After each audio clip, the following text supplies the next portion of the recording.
What? You haven't joined us in a while. Huh? Where are you going? Okay. I guess she's busy. She's got stuff to do. Oh, your fur's all messed up. Let me fix. What are you doing? Oh, there's a fly or a spider I can't see stuck in my window and Lilith is trying to get it. Oh, this is kind of sad. Lilith, you're never gonna get it. Hey, what up? It's me, Waldo. So I was kind of thinking about my channel and what kind of videos I've been making and what videos I want to make more specifically. And I want to start talking about internet legends, internet mysteries, true crime mysteries, and like solved true crime cases and stuff like that. In addition to more like... This is gonna be so distracting for me. In addition to videos focused on like specific types of paranormal beings and stuff, and also ARGs. I freaking love ARGs. But for today's video, I thought we could just focus maybe on just one paranormal being or entity or whatever you want to call it that I find really interesting. So what this entity is we're going to be talking about today is black-eyed children. If you haven't heard of what black-eyed children are, they're basically a type of paranormal being that take form of a child usually between the ages 6 to 16. And one distinguishing feature that they have is black eyes. So their eyes are solely black. They don't have whites, they don't have color, they don't have anything. It's just black. The majority of people who have actually encountered black-eyed children have had them come to their house and knock on their door. And it is said that when you answer the door, these children will do anything that they can to be invited inside of your house. And even if you resist as much as possible, they are going to find a way to get your permission to come into your house. It is also said that they are found in the woods, but the most common encounter that people have with them is when they come to their door and ask to come into their house. These children can be very persuasive in what they say when you answer the door. They will say things like, "Can I use your phone? My parents will be here. Can I stay? Can I use the bathroom? Will only be a few minutes. Please let us in." However, if you do end up letting them into your house, you will fall sick quite shortly afterwards. And it is said that this sickness is fatal. The urban legend of these black-eyed children actually started in 1996 from a man named Brian Bethel. Brian posted on a ghost-related forum about his experience with two black-eyed children, and now they have gotten so well known that they are actually considered creepypasta now. And I figured that we should probably read his posts. So this is titled The Black-Eyed Kids, and it's from Brian Bethel. My internet service provider used to have offices in a shopping center before they moved to their comparatively lush accommodations elsewhere. There was a Dropbox at that original location. The monthly bill was due, and thus, there but for the grace of the net I went. It was about 9:30 p.m. when I left. For my relatively isolated apartments, it's about 10 to 15 minutes or so to downtown. Abilene has a population of about 110,000. Right next to Camelot Communications' old location is a $1.50 movie theater. At the time, the place was featuring that masterwork of modern film, Mortal Kombat. I drove by the theater on the way into the center proper and pulled into an empty parking space. Using the glow of the marquee to write out my check, I was startled to hear a knock on the driver's side window of my car. I looked over and saw two children staring at me from street. I need to describe them, with the one feature, you can guess what it is, that I didn't realize until about halfway through the conversation cleverly omitted. Both appeared to be in that semi-mystical stage of life children get into where you can't exactly tell their age. Both were boys, and my initial impression is that they were somewhere between 10 to 14. Boy number 1 was the spokesman. Boy number 2 didn't speak the entire conversation, at least not in words. Boy number 1 was shortly taller than his companion, wearing a pullover hooded shirt with a sort of gray checked pattern and jeans. I couldn't see his shoes. His skin was olive colored and he had curly medium-length brown hair. He exuded an air of quiet confidence. Boy number 2 had pale skin with a trace of freckles. His primary characteristic seemed to be looking around nervously. He was dressed in a similar manner to his companion, but his pullover was a light green color. His hair was sort of a pale orange. They didn't appear to be related, at least directly. Oh great, I thought. They're gonna hit me up for money. And then the air changed. I've explained this before, but for the benefit of any new lurkers out there, right before I experience something strange, there's a change in perception that comes about which I describe in the above manner.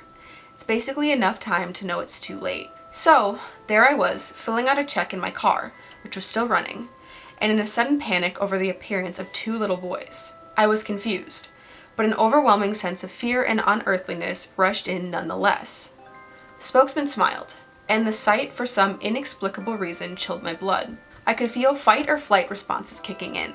Something, I knew instinctually, was not right, but I didn't know what it could possibly be. I rolled down my window very, very slightly and asked, "Yes?" The spokesman smiled again, broader this time. His teeth were very, very white. "Hey mister, what's up? We have a problem," he said. His voice was that of a young man, but his diction, quiet and calm, and something I still couldn't put my finger on, made my desire to flee even greater. "You see, my friend and I want to see the films, but we forgot our money," he continued. "We need to go to our house to get it. Want to help us out?" Okay, journalists were required to talk to lots of people, and that includes children. I've seen and spoken to lots of them. Here's how it usually goes. Mister, can I see that camera? I won't break it or anything, I promise. My dad has a camera, and he lets me hold it sometimes, I guess. And I took a picture of my dog. It wasn't very good, because I got my finger in the way, and add in some feet shuffling and or body swaying, and you've got a typical kid talking to a stranger. In short, they're usually apologetic. People generally teach children that when they talk to adults, they're usually bothering them for one reason or another, and that they should at least be polite. This kid was in no way fitting the mold. His command of language was incredible, and he showed no signs of fear. He spoke as if my help was a foregone conclusion. When he grinned, it was as if he was trying to say, "I know something, and you're not gonna like it, but the only way you're gonna find out what it is will be to do what I say." Well, was the best reply I could offer. Now here's where it starts to get strange. The quiet companion looked at the spokesman with a mixture of confusion and guilt on his face. He seemed in some ways shocked, not with his friend's brusque manner, but that I didn't just immediately open the door. He eyed me nervously. The spokesman seemed a bit perturbed too. I was still registering something wrong with both. "Come on, mister," the spokesman said again, smooth as silk. Car salesmen could learn something from this kid. "Now, we just want to go to our house, and we're just 2 little boys." That really scared me. Something in the tone and the diction again set off my alarm bells. My mind was frantically trying to process what it was perceiving about the 2 figures that was wrong. Was all I could manage. I felt myself digging my fingernails into the steering wheel. "What movie were you going to see?" I asked finally. "Mortal Kombat, of course," the spokesman said. The silent one nodded in affirmation, standing a few paces behind. "Oh," I said. I stole a quick glance at the marquee and at the clock in my car. Mortal Kombat had been playing for an hour, the last showing of the evening. The silent one looked increasingly nervous. I think he saw my glances and suspected that I might be detecting something was not above board. "Come on, mister. Let us in. We can't get in your car until you do, you know," the spokesman said soothingly. "Just let us in, and we'll be gone before you know it. We'll go to our mother's house." We locked eyes. To my horror, I realized my hand had swayed toward the door lock, which was engaged, and was in the process of opening it. I pulled it away, probably a bit too violently, but it did force me to look away from the children. I turned back. I offered weakly, and then my mind snapped into sharp focus.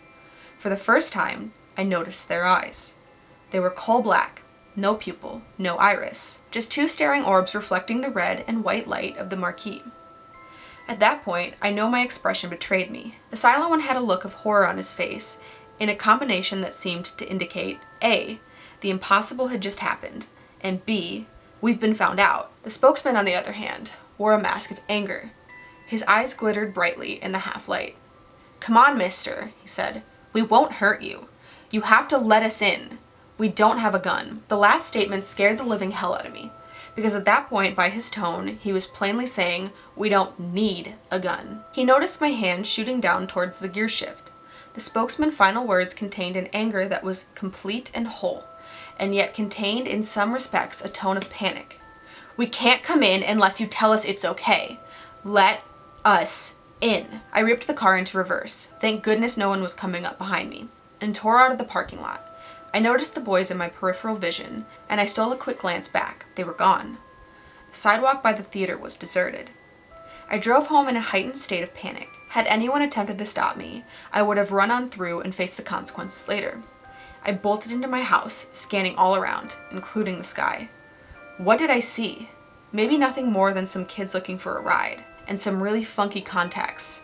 Yeah, right. So, that is the post that started it all and started this urban legend about black-eyed children, supposedly. It is also said that some reports of these black-eyed children date back to the 1980s. However, this is the post that kind of skyrocketed everybody talking about black-eyed children and the actual urban legend, and then from there more sightings and like stories about it have surfaced. I guess there's also a 2012 film called Black-Eyed Kids. I don't know, I've never seen it, maybe I'll go watch it now. That's the legend and tale of black-eyed children.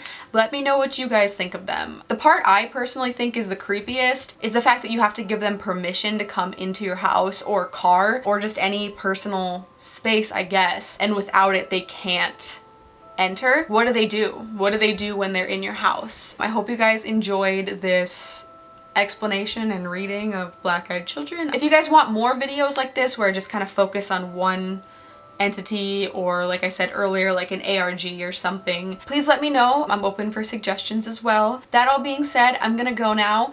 Thank you guys so much for watching. I love you guys, and I'll see you guys next time. Bye everybody. Fucking Waldo looking ass.